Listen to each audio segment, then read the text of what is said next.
Blessed to be part of your day, Kevin Miller in the morning, joined by the media equalizer, Brian Maloney. Brian, good to have you back. Hey, thanks for having me back on. You know, do you ever miss the West? Depends. Lots of reasons, sure. Well, I mean, you were in Seattle, but I mean, like the good West, Idaho, Montana, places where the real people are, sir. Wow, absolutely. Very different from the world you live in New England today. So let's get to the next Obama. Beto. What's the buzz about Beto? Well, I think anytime you have somebody who is the darling, worshipped, the next great left-wing whatever, you know nothing good is going to come of it. And the fact that liberals have been pouring tens of millions of dollars into O'Rourke's campaign. His name is Robert. Beto, whatever, is a nickname that he claims goes back to childhood, but nobody really knows for sure. But this idea of kind of pretending that you're Hispanic and never really saying otherwise, I think most Americans are getting really fed up with this fraudulent kind of trying to claim to be something you're not, between Elizabeth Warren and Beto O'Rourke and Rachel Dolezal, and we just seem to see a pattern here of white people trying to claim there's something else. But I mean, if you're a liberal, don't you soak this up, or do you have an issue with their lack of authenticity, their lack of transparency? I think they're willing to do and say anything as long as it supports Democrats and gets, a retaking of power by the left. So I think they're willing to look the other way, and they're able to delude themselves. I mean, you don't hear them talking honestly about any of this. I mean, the Elizabeth Warren debacle it should have been so embarrassing to the left, and the fact that it came just weeks before the election, it's really hard to imagine why she would release these so-called results at a time when it's politically embarrassing and damaging to her own party. So there's some kind of blind spot here where the need to be politically correct outweighs the need to, look sane and electable. Sane and electable. Yeah. Well, let's go to Texas. How do you see Texas playing out? Well, the bottom line is it's still Texas, and every single election cycle, the news media falls in love with the idea that there is some kind of great white hope in the South that is a Democrat that is going to turn the South blue.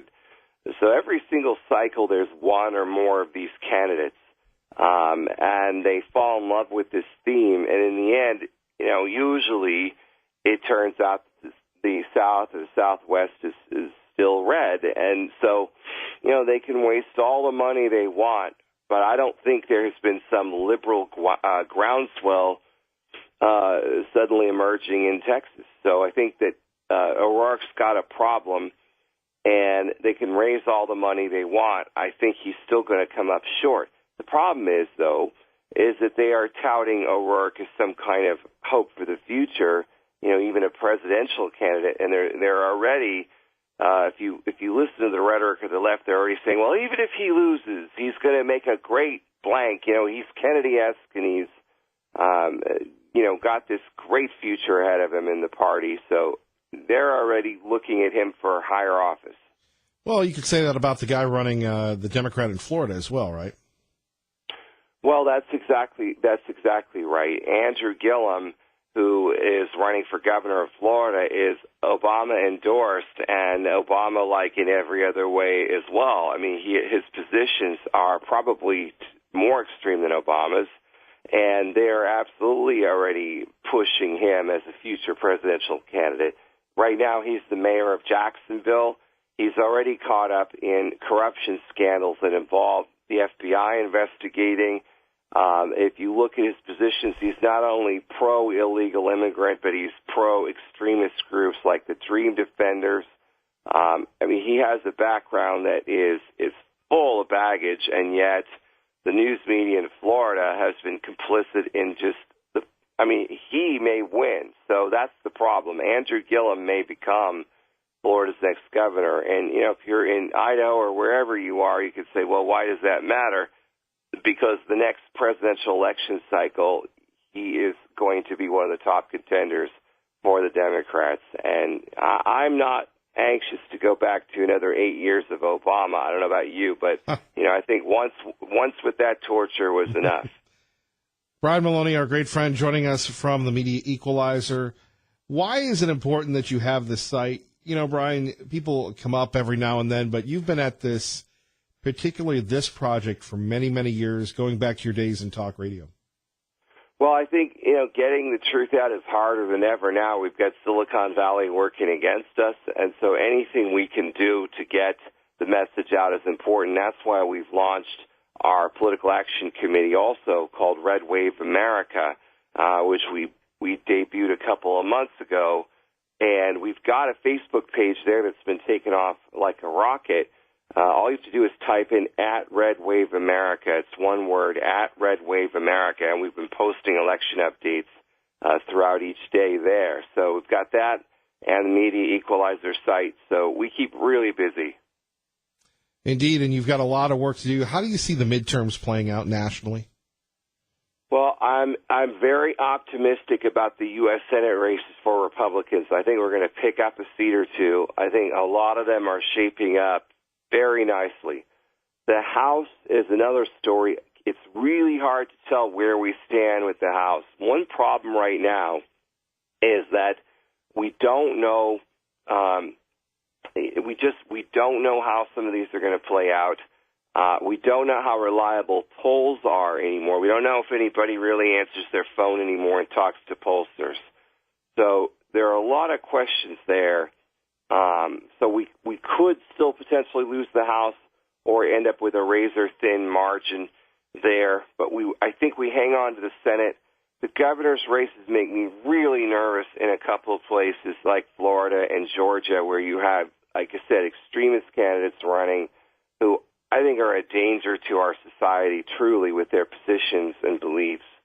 I think we're going to hope and pray and just demand that the conservative base rise up and get out there and vote and support their candidates, because we have this in our hands. If we get riled up enough, we get upset enough, we can go out there and do whatever we want.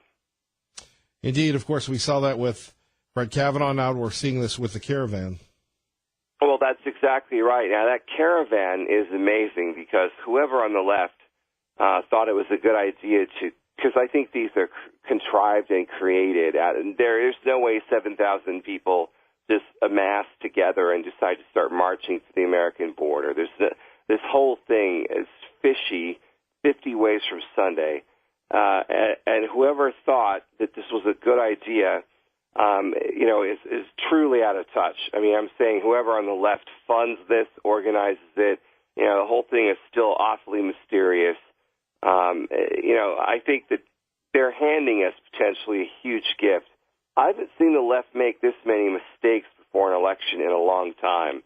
So I'm hoping that conservatives and Republicans understand how to capitalize on all of it, because I think this caravan is playing into Republican hands, really, by just really showing people how absurd liberal policies are. And, Brian, finally, is there anything wrong with being a nationalist? I think it depends on how you define the term and what you stand for. I think it just depends on how you use the term. Brian Maloney, if people want to get a hold of you, what can they do, sir?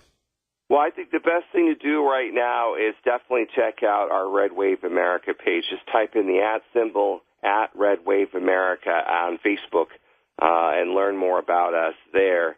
And that would be much appreciated because we're really excited about what we've been building there. Brian, we appreciate you. Thank you, brother. Thank you. Appreciate it so much. All right, Brian Maloney joining us from the Media Equalizer. Earlier this week, President Trump said this. I want you to let me know if you have an issue with it. And I told all of the European nations it's not fair. We have all these horrible trade imbalances. They take such advantage, they're not taking advantage anymore, folks. Under Republican leadership, America is winning again. America is respected again because we are putting America first.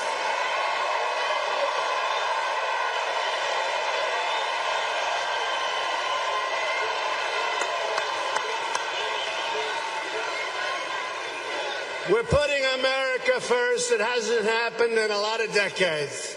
We're putting them first. We're taking care of ourselves for a change, folks. Thank you. I like that guy, but not that much.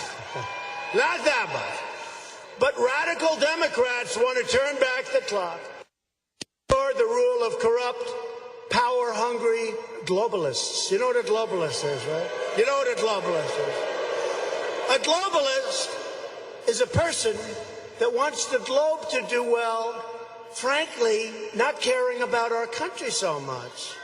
And you know what? We can't have that. You know, they have a word. It sort of became old-fashioned. It's called a nationalist. And I say, really, we're not supposed to use that word. You know what I am? I'm a nationalist, okay? I'm a nationalist.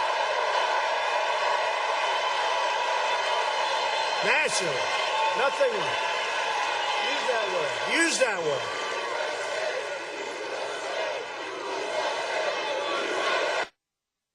There we have it.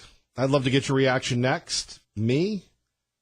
I see nothing wrong with saying you're a nationalist. Kevin Miller, KIDO Talk Radio. Blessed to be with you. Don't forget, coming up today at noon, it is our man, Dave Ramsey, how you can save more and spend less. Dave Ramsey, noon to 3, right between good old Glenn Beck and Sean Hannity. Weekdays 3 to 6. Phone numbers here, 580-5436, 580-KIDO. Now, you're going to have a lot of people going after the president on whether or not saying you're a nationalist is a bad thing. Which would you rather be, a nationalist or a globalist? We'll take more of your calls in a minute, but first, here's Paulette. Hi, I'm Paulette Jordan, and I'm working hard to become your next governor. Idaho is my home, and it's where I've raised my 2 sons. Family matters to me. My family, your family, and all the families who call our diverse and beautiful Idaho their home. I believe in the people of Idaho, and I see a strong future for our state, but it's going to take a new approach to get there. I'm working to improve our schools. I'm working to protect our public lands, and I'll do everything in my power to protect Medicare for the health of our elders. I'll continue to fight for our farmers and ranchers so they can support their families and contribute to our communities.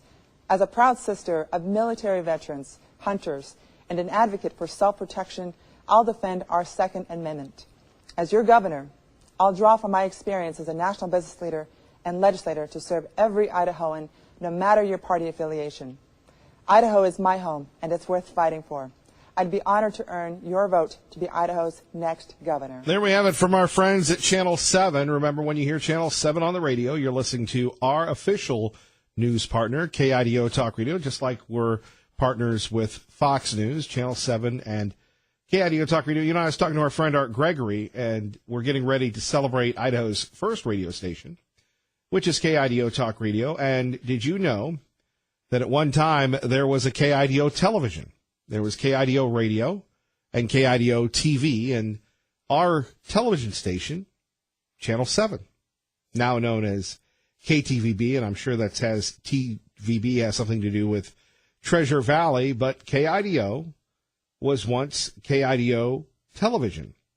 And you think about this, the first TV in the Treasure Valley was continuously, that didn't broadcast some jabroni signal, was Channel 7. And we're always proud of our friends at Channel 7 winning the National Murrow Awards and doing an excellent job. That's why we share Maggie's newscast with us, and we're sharing Paulette Jordan's 1-minute pitch to be the next governor. I love how she says she's going to protect the Second Amendment. And wasn't she at the anti-gun rally where she said that they were going to take the AR-15s? Paulette Jordan saying, well, I'm going to expand Medicaid. Well, not really, but yes, she is. Notice she didn't talk about the horse racing. And now we're starting to see the Paulette Jordan signs, still not seeing television, which begs the question, what is she doing with all her money that has been donated to her campaign? Is anybody asking these questions in the press? I don't really think so. I guess we could say we're members of the press. We're not members of the vaunted, distinguished Idaho Press Club.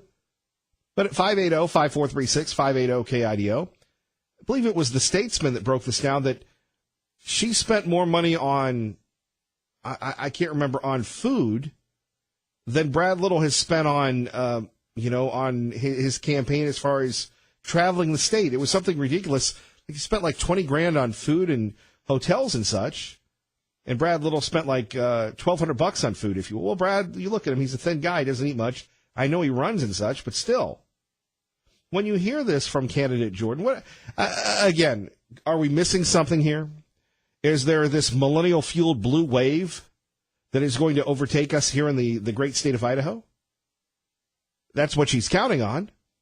Now, remember, our friend Dr. Ahlquist, who owes us an appearance on this program, by the way, and we hope to get him on because I'd love to pick his brain about the gubernatorial race and building and everything else and what's next for him. You know, he appealed to the millennials. And that's one thing that it seems like the young people continue to let people down. Maybe Jordan is the case. That's how I figure she beat A.J. Blukoff. But when you hear Paulette Jordan, does this inspire you? Probably not people that listen to this program, but do you fear her? Again, I see the people that are driving the Jordan vehicles, and it's your stereotypical liberal vehicle with your stereotypical liberal person that looks a lot like Elizabeth Warren. Nothing wrong with how Elizabeth Warren looks. But when you look at where the state is right now, there really isn't an overwhelming reason to change course except I'm different, I love Idaho, and I'm the only real Idahoan around. That doesn't sound inviting to me. To Josh and Eagle with Kevin Miller on KIDO Talk Radio. Good morning, Josh. Morning, Kevin. How are you? Not bad. I've been better, and you? Doing great. Going to work. Hey, I work construction, and I'm all over this valley and a lot in the north end. And there are Paulette Jordan signs all over the place, so I wouldn't underestimate her. And the clients that I have them in their yard, and they're not millennials. And, I go to church, and people I go to church with have them in their yards. So I hope she doesn't win. I don't think she's going to, but this could be the last, conservative election that we win. And I don't know where she came from or who's given her money. I've never heard of her before, but she's an interesting character, to say the least. Josh, have you seen any signs outside of the north end?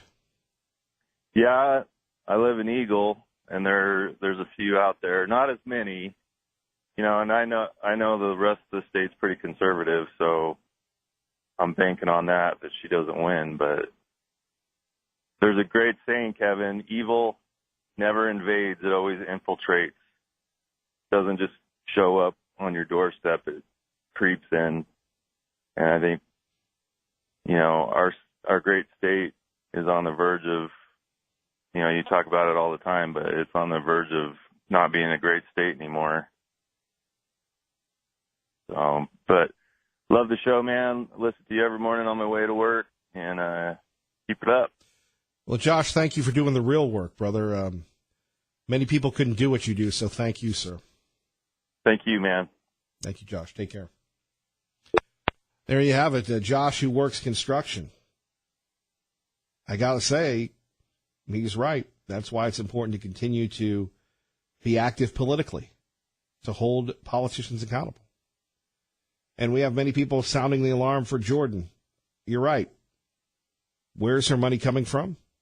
What did she do beforehand? Why isn't she, what's she spending her money on? And, is Soros behind this? Now, look, Paulette Jordan could answer these questions, and maybe she will on Channel 7.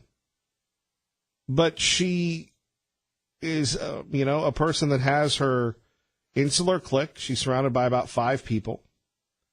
And when it comes to being relatable to folks in Idaho, do you find her message relatable? I don't. I don't at all. But look, I'm not the judge. I'm just the court jester. Kevin Miller, KIDO Talk Radio. Good morning, Maggie. Good morning, Kevin. And we continue on taking your calls. We want to hear from you, Treasure Valley. And one more time here with Madam Paulette Jordan. Do you find her compelling enough to vote for? I'm Paulette Jordan, and I'm working hard to become your next governor. Idaho is my home, and it's where I've raised my 2 sons. Family matters to me. My family, your family, and all the families who call our diverse and beautiful Idaho their home. I believe in the people of Idaho, and I see a strong future for our state. But it's going to take a new approach to get there. I'm working to improve our schools. I'm working to protect our public lands.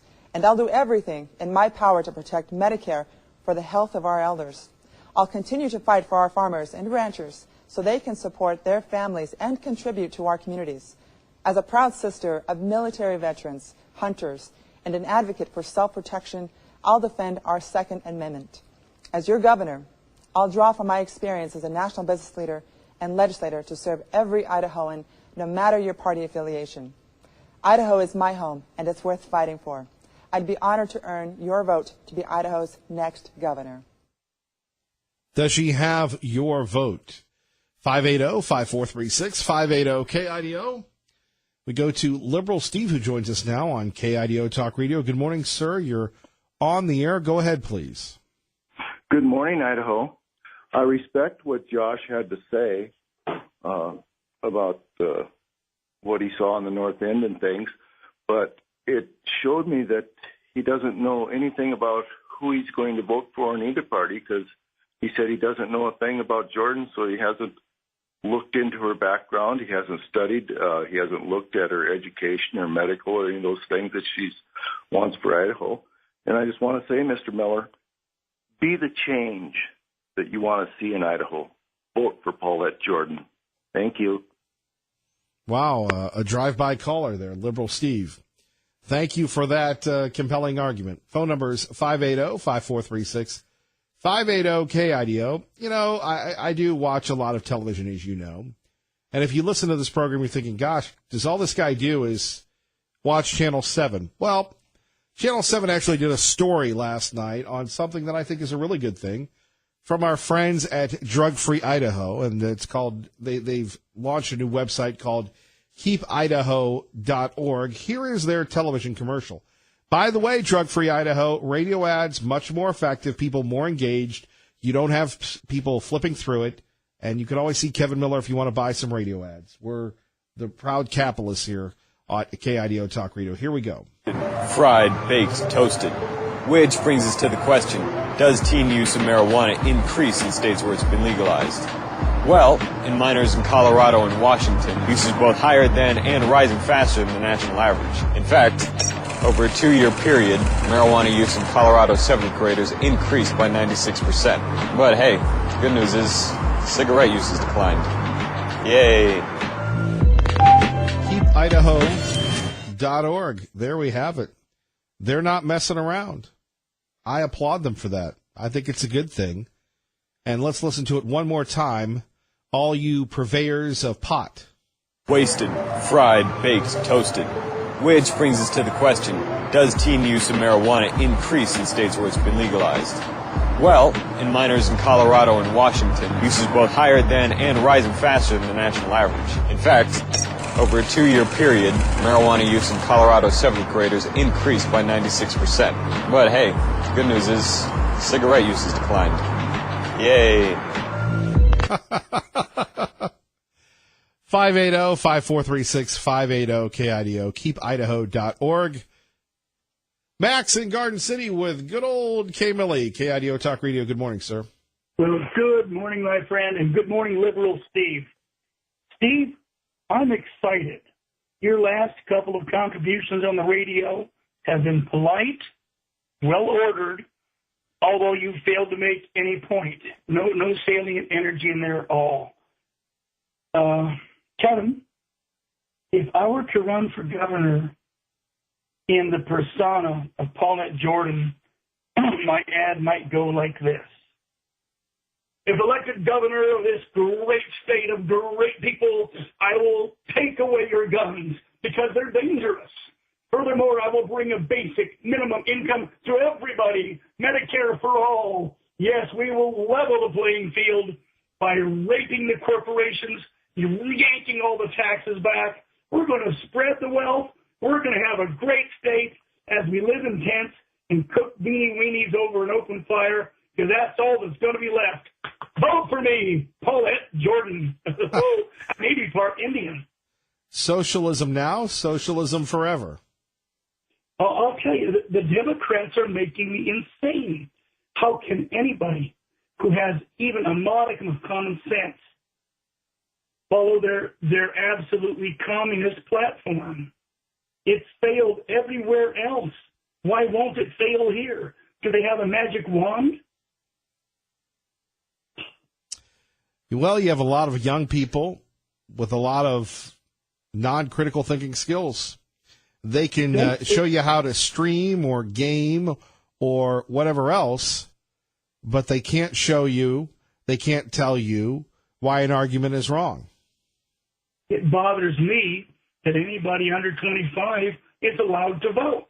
They're putting a vote mobile on the college campus so all these little liberal yahoos can run up there and vote for the commie of their choice. Wasn't it a long, long time before we were ever around, only property owners were allowed to vote? That changed. Now, even the leeches of society have a vote. That's a sad commentary on a great nation. Well, beans and franks for everybody. You've got it. That's got to be our motto, okay, Kevin? All beans right. and franks for everybody. Thank you, Max. All right, buddy. Blair in Boise with Kevin Miller on KIDO Talk Radio. Good morning, Blair. Good morning, Kevin. How are you? Living the dream, Blair, and you? Oh, just headed to work, which is part of my dream. So there we go. Hey, one of the things that politicians have to do when they're running for office is educate the voting populace on what their positions are. And I haven't seen a whole lot of that really on either side this gubernatorial race. And I've kind of been a little disappointed because, everybody knows what, Brad Little is because he's been in office for so long, but it doesn't mean that he's done a good job of getting his message out. Paulette Jordan, even worse. I have no idea what she stands for, no idea what her record is. I haven't seen any flyers come to my home. I haven't seen any television commercials. The first time I'd heard of her was that 1 minute radio ad that you gave. So all I can say is if the politicians want my vote, they're going to have to work harder for it. Thanks. Thank you, Blair. Enjoy your day at work. Yeah, thanks. Bye. Bye. We go to Pete in Boise with Kevin Miller on KIDO Talk Radio. This is becoming almost a daily event, Pete. It is, and certainly after November 6th, it won't be. I'm having trouble getting my $68,000 covered, so I'm going to simplify it. Tomorrow from 1 to 3, I'll be at Merritt's on State Street. Now, wait a minute, Pete. This is not Pete's call in for personal appearances. No, people pay money for personal appearances. This isn't, Pete, what happens if you lose? Are you going to pay? Do you have $68,000 to pay people? My house is worth probably $200,000, and I owe $68,000 on the mortgage, so I'd pay the mortgage. Then I'd pay. What happens if you lose? And this is what happens if I lose. I sell the house for $200,000. I pay off the mortgage of $68,000. I pay off the bettors for $68,000, and I still have maybe $30,000 left. Now you're serious. You're willing to really do this. I can't really advocate it because gambling isn't legal here in the state of Idaho. Certain things for horse racing are, I think. You are a quick one, young man. You are a quick one. But I'll be at Merritt's from 1 to 3, and I'm here. Let me just put it this way: if you'd like to meet Pete and discuss this for entertainment purposes only, that's where you'll be. I cannot endorse that, but we will say this: we'll leave it at that. Hopefully that will keep both of us, at least me, out of trouble. So back to your girl, Paulette Jordan. You're still obviously feeling very, very confident about her, sir. I've added a proposition bet. 1,000 to 1 that she sweeps all 44 counties on November 6th. You cannot be serious. Oh, I am serious. And what has caused you to say that with confidence that Jordan is going to have this Jordan tsunami? There's a quote from Mark Twain that I love. Of course, I love all Mark Twain quotes. It isn't the things you don't know that hurt you. It's the things you know that ain't so. And everyone knows that Idaho is a red state. It ain't so. The thing is that the Idaho Democratic Party, they would have to improve to be called incompetent. They've lost 6 governor's races in a row. They wanted to have A.J. Belukoff as their candidate. Very nice guy, sharp as a tack, and the charisma of 3-day-old oatmeal. He'd already lost once to Butch. He would have lost again to Brad Little. Instead, our candidate, well, I'm going to say our candidate, I'm really not a Democrat, Paulette Jordan is an anomaly. I am sexist. You pointed that out on our first conversation, but she's tough. She's striking. She's a woman. This doesn't really mean much to me. She's a Native American, and she's totally different than the old rich. In other words, men. you're saying you find her attractive. Yes, okay. And she's going out and meeting people. I invited her to attend my ward on Sunday, and she showed up with 3 of her staffers. And for the first time ever, I saw her in a dress. I was going to say, was she wearing a dress? We've never seen her in a dress. She was wearing a dress. She has very nice legs, almost as nice as mine, and certainly better than Brad. Well, I've never seen Brad Little's. I'm guessing they're better than Brad Little's. Well, Pete, it's better sometimes not to comment on something you've left out there for me. So I appreciate your in-depth team coverage. And and oh, by the way, I've been working. I have to put this on the back burner, but I'm very interested in repealing the 19th Amendment. And as long as Donald Trump is president, I haven't given up hope. Well, I'm just going to. Never mind. Thank you, Pete. Thank you so much. You have a wonderful Tuesday. Thank you. So here we have Pete with according to Pete, and we can just say allegedly, he is the first person that we know of that has seen Paulette Jordan wearing a dress. By the way, we're the only media outlet that did ask that tough question. Why doesn't she wear dresses? I think dresses are fine. That's not a sexist statement. I think that in Idaho, as in all parts of America, women, ladies, with all due respect, not men, we're not going there, should wear dresses. Now, Hillary Clinton, I don't remember the last time I've ever seen Hillary Clinton in a dress, and she lost. I think that if Paulette Jordan wanted to win, she'd wear dresses. And then you have Pete making his analysis of why he's voting for her and commenting on her legs. Sometimes it's best just to let those comments go. 580-5436, but you're welcome to share your insight. Kevin Miller, KIDO Talk Radio. We go to Lee Joe now with Kevin Miller. And by the way, Lee Joe, we're seeing a lot of your signs out. Good morning. Well, thanks for noticing them. So on our horse racing initiative, that horse racing industry has 285 jobs approximately that will be in District 16, for which I am running for state senate. But what I've seen from both sides of this lobby is they both want to deceive you in one way or another. You know, the latest from the pro side is that we've got made 100% of our net profits to FFA and things like that. Well, isn't that the problem generally? Why horse racing has this initiative is that horse racing doesn't have profits. Their profits are going to be from the machines.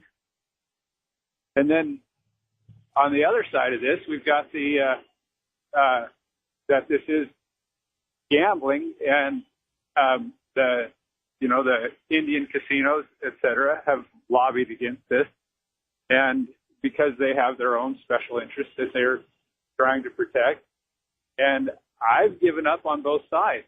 As a senator, I do what the people's will was, but I find that both of them have tried to deceive, and I don't deal with deception. And I have friends who own quarter horses and race them at the track, or used to, and I just think that this has turned into something that when the people decide it, I'll follow. I don't think that, I was raised in Nevada and gambling is legal there, and I've seen definitely the negative sides of it. But, we've got bingo parlors.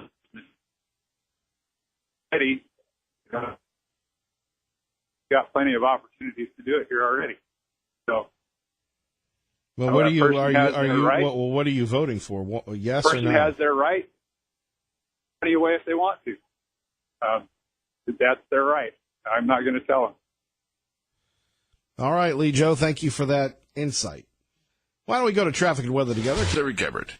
From the Office of Transparency, you know the phrase looks good enough to eat, but when it comes to cookies and candies containing potent levels of THC from marijuana edibles, the results are not very appetizing. In Colorado, marijuana poisonings are up 108% since legalization, and 206% among children 0 to 8 years old. Can we talk about this?